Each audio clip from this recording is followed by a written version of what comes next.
एक संदिग्ध मौत है, हम डे वन से कह रहे हैं। मैंने खुद से ट्वीट किया है और मैंने उसमें बोला है कि महाराष्ट्र की सरकार जो है संदेह के घेरे में शुरू से है, वहां की पुलिस और सरकार दोनों ही। कारण आप देखिए, जैसे ही हमारे पास ये दुखद खबर आई कि सुशांत सिंह राजपूत अब इस दुनिया में नहीं रहे, सबसे पहले रिएक्शन पुलिस का क्या था कि ये जो है आत्महत्या का केस है, ये जो है क्लियर कट सुसाइड का केस है। उन्होंने अपने आप अपनी थ्योरी बोल के सब जगह बताना शुरू कर दिया। आप बोल कैसे सकते हो? इनको ये पता होना चाहिए कि धारा 174 के तहत इनको पहले ये जो सारा जो मृत्यु, कोई भी किसी की भी मृत्यु हो, उसको आप एज अ एक्सीडेंटल डेथ के तौर पर आप उसकी छानबीन करते हो। और ये जो धारा है 174, वो इतनी पावर्स देती है किसी भी पुलिस को, पूरे देश की और किसी भी प्रदेश की, कि वो किसी भी तह तक जा सकते हैं, किसी को भी उठा करके ला सकते हैं, किसी से भी प्रश्न कर सकते हैं, एविडेंस चेक कर सकते हैं, सब कुछ कर सकते हैं। लेकिन ये सब करने से पहले ही आपने तय कर लिया और आपने डिसाइड कर लिया। एक्चुअली डिसीजन तो उन्होंने दे दिया था, मुंबई पुलिस ने भी दे दिया था। विसेरा की रिपोर्ट आई नहीं, पोस्टमार्टम की रिपोर्ट आई नहीं, उससे पहले आपने बोल दिया कि आत्महत्या है। और जब अगर आप 174 के तहत कुछ भी आपको क्लियर होता कि इसकी एक्सीडेंटल डेथ नहीं है, आत्महत्या हुई है, चलो मान लिया आत्महत्या ही करी है उसने, तो आत्महत्या किन सर्कमस्टांसेस में करी है, किन परिस्थितियों में करी है, किसके दबाव में करी है, उसके बाद जो है पुलिस एफआईआर लॉन्च करती है धारा 106 के तहत। क्या ये अभी तक कर दिया महाराष्ट्र और मुंबई की पुलिस ने? क्या सरकार ने इंश्योर किया? क्या वहां के गृह मंत्री, जिन्होंने खुद से ट्वीट किया था ये बात तुरंत मौत होने के कुछ समय के बाद, कि हम जो है इसकी जांच करेंगे और इस एंगल की भी जांच करेंगे कि सुशांत सिंह राजपूत पर कुछ ग्रुप्स का, बॉलीवुड के, उनका प्रेशर था उन पर, तो क्या हुआ अभी तक? 13 दिन हो गए हैं भैया, क्यों नहीं पूछेंगे लोग प्रश्न? आप ये बताइए, वो इतना बड़ा सेलिब्रिटी था हिंदुस्तान की, वो एक्चुअली एक तरीके से देखा जाए तो विरासत था, बेटा था हिंदुस्तान का, क्यों हम प्रश्न नहीं करेंगे? मतलब करोड़ों की जनता जो एक एक चीज के बारे में, इन चीजों के बारे में बोल रही है, आपको क्या लगता है कि उनको दिमाग नहीं है? जस्ट बिकॉज उन्होंने खाकी वर्दी नहीं पहनी है, आपको क्या लगता है कि उनकी सोचने समझने की शक्ति नहीं है? हमें इस देश के कानून पर पूरी भरोसा है। मैं ये भी नहीं कह रही हूं कि वहां पर महाराष्ट्र पुलिस के अंदर हर खाकी वर्दी वाला गलत है, लेकिन मैं ये जरूर कहना चाहती हूं वहां के मुख्यमंत्री साहब से, वहां के गृह मंत्री साहब से, वहां के सीपी से और वहां के जो भी लोग इसको इन्वेस्टिगेट कर रहे हैं, उन सबसे मैं कहना चाहती हूं कि मुझे तो आपकी इन्वेस्टिगेशन पे कोई भरोसा नहीं है। कारण मैं आपको बताती हूं। अब मैं ये इसको पॉलिटिसाइज करने की बात नहीं है, लेकिन सच्चाई है उनकी। पाल घर में कुछ समय पहले 2 संतों की उनके ड्राइवर के साथ फुल पब्लिक व्यू में 300 लोगों ने पुलिस की प्रेजेंस में मार करके हत्या कर दी, मौत के घाट उतार दिया। अगर आप वो वीडियो देखेंगे, पूरा देख नहीं पाएंगे, मैं भी नहीं देख पाई थी। वो बेचारे संत महात्मा जो 70 साल के थे, वो हाथ पकड़ रहे थे पुलिस वाले का कि मुझे बचा दो, मुझे इन दरिंदों से बचा दो। जब आपकी पुलिस फुल पब्लिक व्यू में उनकी प्रेजेंस में हत्या करवा सकती है, वो भी ब्रूटल मर्डर करवा सकती है, लिंच करवा सकती है, तो भैया हम आप पे कैसे भरोसा करें कि ये 4 दीवारी के अंदर जो हत्या हुई है, जो मौत हुई है, उस पे आप फेयर डील कर रहे हैं, उस पे आप फेयर एंड स्क्वायर हैं? कैसे करें भरोसा? आप हमें भरोसा दिलाओ ना। आप ये बोलने के बजाय कि कार्यवाही करेंगे, आप ये बोलो, अपील करो ना, जनता से अपील करो, जो उनके फैंस उनसे अपील करो कि नहीं, आप हम पे भरोसा रखो। रखेंगे हम भरोसा। और जब आप ऐसा कर रहे हो, अभी तक कोई रिजल्ट नहीं आया है, कुछ चीजें सामने नहीं आई हैं, तो ऑब्वियस सी बात है जो जागरूक नागरिक है इस देश का, इंक्लूडिंग मी, वो प्रश्न तो करेगा। और मैं तो डे वन से कह रही हूं कि इसकी सीबीआई जांच होनी चाहिए। महाराष्ट्र की पुलिस के पास और वहां की सरकार के पास कोई अब यह हक नहीं बनता है कि इस केस को अपने पास रखें। क्यों रखा हुआ है उन्होंने केस अपने पास? आप उसको ट्रांसफर करिए ना सीबीआई को। जब करोड़ों लोग हर रोज, और बुद्धिजीवी, पढ़ा लिखा इंसान से लेके एक सामान्य नागरिक, हर कोई व्यक्ति यही बोल रहा है एक सुर में, सीबीआई जांच, सीबीआई जांच, सीबीआई जांच, तो आपको प्रॉब्लम क्या है? दे दीजिए आप उठा के इसको सीबीआई करने के लिए, होने दीजिए दूध का दूध और पानी का पानी। आखिर हमें भी तो पता चले ना कि दिन दहाड़े ऐसा क्या हो गया सुशांत सिंह राजपूत के साथ कि उसकी या तो जान ले ली प्लान तरीके से, या उसने खुद भी, अगर वो मरा है तो क्यों मरा है। अभी शेखर सुमन जी को मैं सुन रही थी कुछ दिन पहले, वो ये बोल रहे थे कि उसने 1 महीने में 50 सिम कार्ड बदले हैं, सुशांत सिंह ने बदले थे। तो क्या उसको किसी प्रकार का कोई थ्रेट था किसी से? क्या किसी से कोई डर था? बाकी सारे जो लोग हैं वो आसपास जो है, कितनों से आपने प्रश्न करा है? कहां आपने किससे क्या पूछा है? आप मुझे बताइए, यशराज बैनर से आपने क्या प्रश्न करे हैं? क्या आपने किसी भी प्रकार का, महाराष्ट्र सरकार ने उन पर बैन लगाया है? क्या उनको यह बोला है कि आपकी जो ये पॉलिसी है, इतनी घटिया पॉलिसी, इतनी दोगली पॉलिसी, खुद को ऊपर बढ़ाने वाली पॉलिसी, जिसमें तुम कॉन्ट्रैक्ट जो साइन करवाते हो फिल्म्स का, 3 मूवीज का, उसको लेकर के क्या उन पर प्रश्न चिन्ह लगे हैं? उनको बैन करने की बात करिए, उनको बोला है कि आप इसको हटाइए, ये बहुत गलत पॉलिसी है आपकी, क्योंकि आपने एक व्यक्ति को उसमें बंद करके रख दिया उस अग्रीमेंट के अंदर। उसके बाद तो आप सालों साल तक उस टैलेंट को बर्बाद करके रख रहे हो ना। और यही उसके साथ हुआ, उसके हाथ से इतनी सारी पिक्चर चली गई। पानी पिक्चर के लिए उसको रोक के रखा उस बच्चे को। 1 साल तक उस बच्चे ने, बिल्कुल 1 साल तक उस बच्चे ने कोई भी प्रोजेक्ट नहीं लिया। और उसके बाद इस बैनर ने बोल दिया कि हमें ये मूवी नहीं करनी, उनको प्रोड्यूस करनी थी वो मूवी। अरे तुम किसी के जीवन के साथ, किसी के करियर के साथ खिलवाड़ कर रहे हो। उसके हाथों से इतनी बड़ी बड़ी मूवीज आपने छिनवा दी और उसके बाद आपने सोल डिसीजन ले लिया। सेम चीज मिस्टर करण जौहर। एक तो पहली बात मुझे यह समझ में नहीं आता कि हम लोगों को क्या हो गया, हम कॉफी विद करण जैसे इतने छिछोरे घटिया शो को कैसे देख सकते हैं? वो एंटरटेनमेंट है। उस शो को आपको कहीं से वो एंटरटेनमेंट का साधन लगता है। उसमें लोगों को बुलाकर आप जो है बाकी लोगों की, जिनसे आपकी बनती नहीं, आप उनकी बेइज्जती करवाते हो। उसी शो में आपने कई बार सुशांत सिंह राजपूत की बेइज्जती करवाई है, आलिया भट्ट के हाथों, सोनम कपूर के हाथों। जिस सोनम कपूर को कोई निकल जाए तो उसको देखे ना, कोई पूछे ना उसको, वो औरत वहां पर बैठ के कहती है कौन है सुशांत सिंह राजपूत, मैं नहीं जानती। अरे भैया, उसको मैं ये बोलना चाहती हूँ कि सोनम कपूर, तुम्हारी कोई हैसियत नहीं है कि सुशांत सिंह जैसा होनहार उम्दा कलाकार तुमको जानता, क्योंकि तुम्हारा जो मेंटल लेवल है उसका जो था, उसका तो कोई मैच ही नहीं था। तो तुम क्या उसको नहीं जानती? वो तुमको नहीं जानता था। तो उस जैसे व्यक्ति को तुमने सर पे बिठाया हुआ है। उसने ये डिसीजन ले लिया, सोल वन साइडेड डिसीजन लिया था उसने, ड्राइव को नेटफ्लिक्स पर चलाने के लिए, रिलीज करने के लिए। उसने बोला कि ये मेन थिएटर्स में नहीं जाएगी। और ये जो है ब्रीच ऑफ कॉन्ट्रैक्ट था। कॉन्ट्रैक्ट के हिसाब से उसको सिनेमा घरों में रिलीज होना चाहिए था। आपने सुशांत सिंह राजपूत को बताया नहीं, आपका मेन लीड हीरो है वो, आपने डिसीजन ले लिया, कॉन्ट्रैक्ट तोड़ दिया और आपने उसको नेटफ्लिक्स में रिलीज कर दिया। जब सुशांत सिंह राजपूत को पता चला, आपने उसकी फोन उठाना बंद कर दिया, आपने उससे बात करना बंद कर दिया। आप लोग बहुत हाई एंड माइटी हो, बहुत बड़े बड़े ग्रुप्स के लोग हो, बड़े बड़े पिताओं के बेटे हो, इसलिए वन साइडेड डिसीजन लेके कोई सा भी कॉन्ट्रैक्ट तोड़ सकते हो। That is okay with you, but a small town boy who with his hard work has reached where he had reached, अगर वो आपसे आकर के प्रश्न पूछे कि मुझे आपकी औरंगजेब फिल्म नहीं करनी है या आपने मेरे साथ अन्याय किया है, तो आप उसको बैन कर दो। 7 प्रोडक्शन हाउसेज ने उसको बैन कर दिया। 6 महीने में तुमने उसकी 7 पिक्चरें ले ली।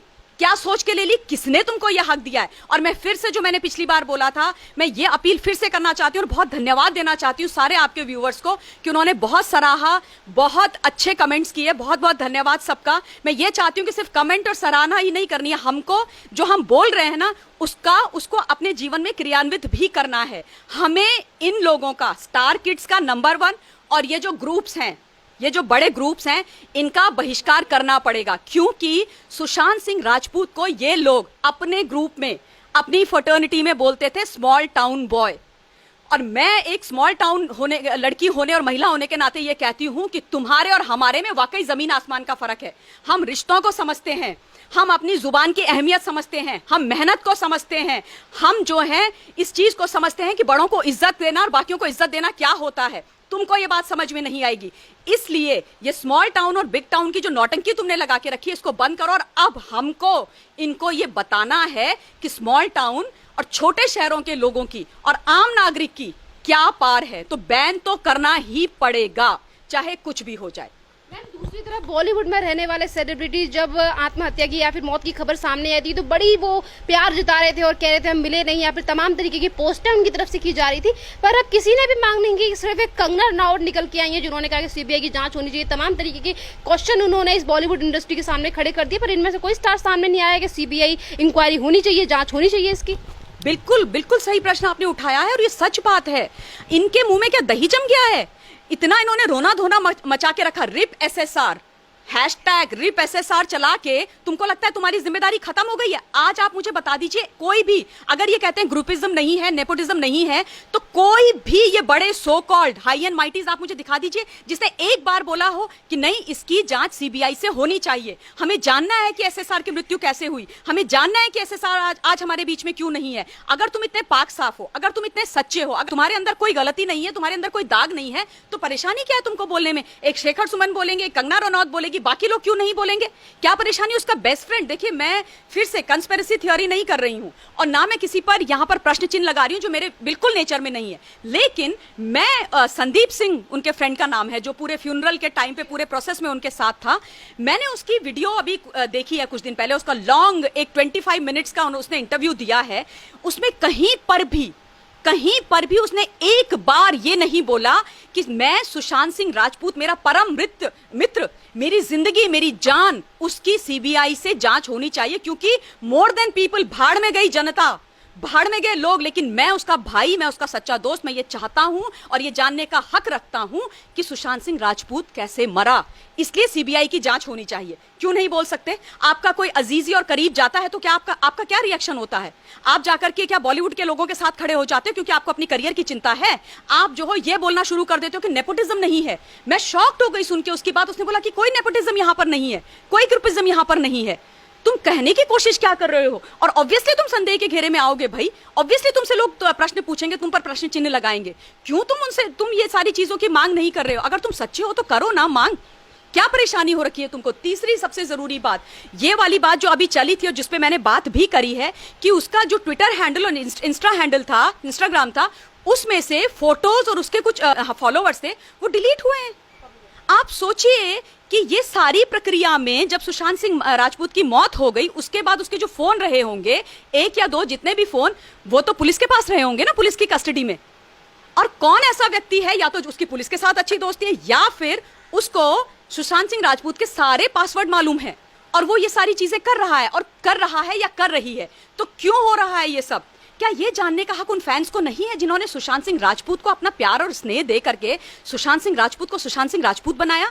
क्या हमें नहीं जानना चाहिए? हमारे छोटे शहरों से, हमारी जगहों से बहुत ऐसे बच्चे हैं जो या तो बॉलीवुड में हैं या जाना चाहते हैं। तो किस हक से महाराष्ट्र की पुलिस ये कहती है कि हमें प्रश्न नहीं करना चाहिए? क्यों नहीं करेंगे? करेंगे भैया। हमारे एक बच्चे का बलिदान हुआ है, उसकी मौत हुई है, और अब कम से कम ये जिम्मेदारी हमारी है कि आगे से इस तरीके की मौत जो है दोबारा ना हो। अब हम वो करना चाहते हैं, हम जागरूक होना चाहते हैं, तो आपको परेशानी हो जाती है। और उनको ही नहीं परेशानी होती, बॉलीवुड वालों को परेशानी होती है। ये बॉलीवुड जिसके पास माफिया का पैसा रहा है, 2-300 करोड़ की ये पिक्चर बनाते हैं, इनसे पूछो तो सही, ये पैसा आता कहां से है? कहां से आ गया इनके पास इतना सारा पैसा? हमारा पैसा है ये तो एक बात है, उसके अलावा कहां से तुम्हारे पास पैसा आता है? तो तुमने इतना गैंग बना के, ये ग्रुप बना करके तुम लूट रहे हो दोनों तरफ से पैसे, और तुम सब कुछ खा करके बैठे हुए, और आज तुम बिल के अंदर घुस गए हो। एक तुम्हारे बीच का बच्चा गया है, तुम लोगों के कारण गया है। कम से कम इतनी तो शर्म कर दो कि ये तो बोलने के लिए खड़े हो जाओ कि इसकी मौत की जांच ठीक से कर दो, सीबीआई की जांच ठीक से कर दो। पर बोलेंगे कैसे? चोर चोर मौसेरे भाई, ये कहावत है ना, वो सच और चरितार्थ होती है इनके केस में। क्योंकि जो गलत होगा वो कभी भी साफ और फेयर इंक्वायरी की बात ही नहीं करेगा। कैसे करेगा? पता नहीं कौन सी तीर मेरी तरफ आ जाए, कैसे तुम बोल दोगे? उसके अलावा आप ये देखिए कि जब भी सुशांत सिंह राजपूत ने अपने बारे में कोई भी इंटरव्यूज दिए हैं, आप उसकी बात सुन लीजिए उस बच्चे की, तो उसको कोई चिंता नहीं थी इस बात की कि लोग मेरे को मूवी नहीं देंगे या नहीं देंगे। वो बच्चा इतना बड़ा, इतना इंटेलिजेंट लड़का, एस्ट्रोनॉमर, उसको तुम्हारे टुकड़ों में नहीं पल रहा था भैया। उसको बनाने वाले सिर्फ दो लोग थे, एक उसकी मेहनत और दूसरे हमारी जनता, हम सारे लोग। तो ये लोग जो भगवान बन के बैठे हुए हैं ना बॉलीवुड के अंदर, जो कहते हैं कि हम तुम्हारे भाग्य विधाता हैं, बाहर से आए हुए लोगों को हम चाहेंगे तो तुम बनोगे और हम चाहेंगे तो तुम बर्बाद हो जाओगे। इनको मैं एक बार फिर से आपके चैनल के माध्यम से कहना चाहती हूँ, ना तो तुम्हारी ये बिसात है और ना तुम्हारी ये औकात है कि तुम में इतनी हिम्मत हो कि तुम किसी को बना लो। तुम खुद बन जाओ, वही बहुत बड़ी बात है। और अब तुम देखना तुम ऊपर से नीचे कैसे आते हो, ये करने की बहुत ज्यादा आवश्यकता है। दूसरी तरफ चाहे मनोज तिवारी हो, नाना पाटेकर हो, इन सभी ने वो मिलके भी आए उनके घर वालों से, और दूसरी तरफ वहीं से बिहार से ही बिलोंग करने वाले काफी सारे ऐसे लोग थे जो बिहार से बिलोंग करते हैं बड़ी पद्धति पे। हाँ, जिन्होंने कहा कि सीबीआई की इंक्वायरी जांच होनी चाहिए सुशांत सिंह राजपूत को, उनकी फैमिली से भी मिलकर है। और दूसरी तरफ आता है शत्रुघ्न सिन्हा का नाम, कि वो भी बिहार से बिलोंग करते हैं और काफी जाने माने भी रहे होंगे, पर उसके बावजूद भी ना सीबीआई जांच को लेकर कहते, और उनकी बेटी का तो आपने देखा ही कि किस तरीके के बयान देती हैं वो। देखिए, ऐसा है, शत्रुघ्न सिन्हा साहब ने पूरी इंडस्ट्री लूट ली है ना, पूरी इंडस्ट्री लूट ली और उसके बाद बड़ा सा घर बना दिया। अब उन्होंने जो है अपनी बिल्कुल जिसे कहते हैं ना अक्ल से भी और टैलेंट से भी पैदल लड़की को भी लॉन्च करवा दिया नेपोटिज्म और ग्रुपिज्म के माध्यम से। ठीक है, अब वो किस मुंह से बोलेंगे? लेकिन ये शत्रुघ्न सिन्हा को ये समझना चाहिए कि ये वही व्यक्ति है जो फिल्मों के माध्यम से वहां से अपने आप को स्टार बना करके ना, तुमने काम किया लेकिन स्टार तुमको हमने बनाया, तो तुम वहां से स्टार बने, तुमने नाम कमाया और उसके बाद तुम घुस गए राजनीति में। और राजनीति तुमने कहां से करी? बिहार से करी। तुम जा करके बिहार की जनता के सामने चुनाव में हाथ जोड़ करके खड़े हो जाते हो कि मुझे आप वोट दे दीजिए। एक जगह तो आपने मुझे हीरो बना दिया, आप मुझे यहां भी हीरो बना दो। लेकिन आज जब तुम्हारे बिहार का बेटा तुम्हारी इंडस्ट्री में, तुम्हारे मुंह से एक बार एक शब्द नहीं निकला, ये दिखाता है कि इनके चरित्र कितने दोगले हैं। ये दिखाता है कि ये लोग जो हम लोगों के सामने आकर के बोलते हैं, उनकी करनी और कथनी में कितना फर्क है। ये बोलते कुछ और है और करते कुछ और है। ये दिखाता है कि ये लोग सच्चाई से और अच्छाई से कितने दूर हैं। ये दिखाता है कि इन लोगों ने हमारा कितना दोहन किया है। हम अच्छे लोग हैं, शरीफ लोग हैं, इसलिए इन्होंने जब इनको मौका मिला, इन्होंने आम जनता का दोहन किया, हमारा इस्तेमाल किया। लेकिन ये भूल गए हैं कि ये हीरो नहीं है हमारे लिए। ये हीरो बिल्कुल नहीं है, ये एंटरटेनर्स हैं।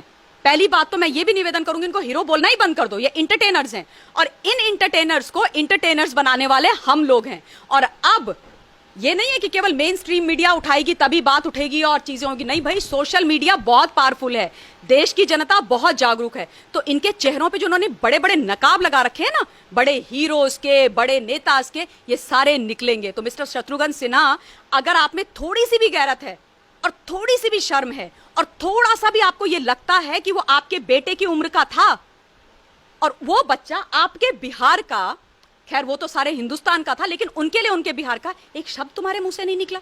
एक बार तुम सुशांत सिंह राजपूत के परिवार से नहीं मिले।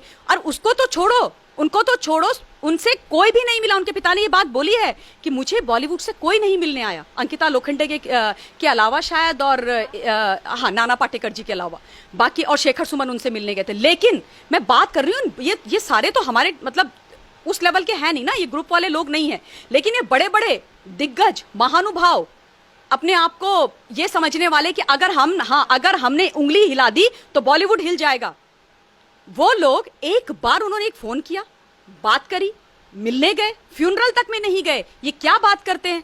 ये बात करते हैं इंसानियत की। तुमसे अपने घरों से बाहर निकल के उस लड़के के फ्यूनरल में जा सके तो तुमसे हम इंसाफ की गुहार भी करें, ये हमारी बेवकूफी है। इसलिए ये जिम्मेदारी हमारे ही ऊपर है, हमें ही करना पड़ेगा। हम सबको, आपको, हमको, हम सबको मिलके करना पड़ेगा। मैम, दूसरी तरफ सुशांत सिंह राजपूत के फैंस ये डिमांड कर रहे हैं कि दिल बेचारा, जो उनकी लास्ट मूवी है, उसे बड़े पर्दे पर रिलीज करवाने की मांग जब से ही उठ रही थी, जब से सुशांत सिंह राजपूत हमारे बीच से गए।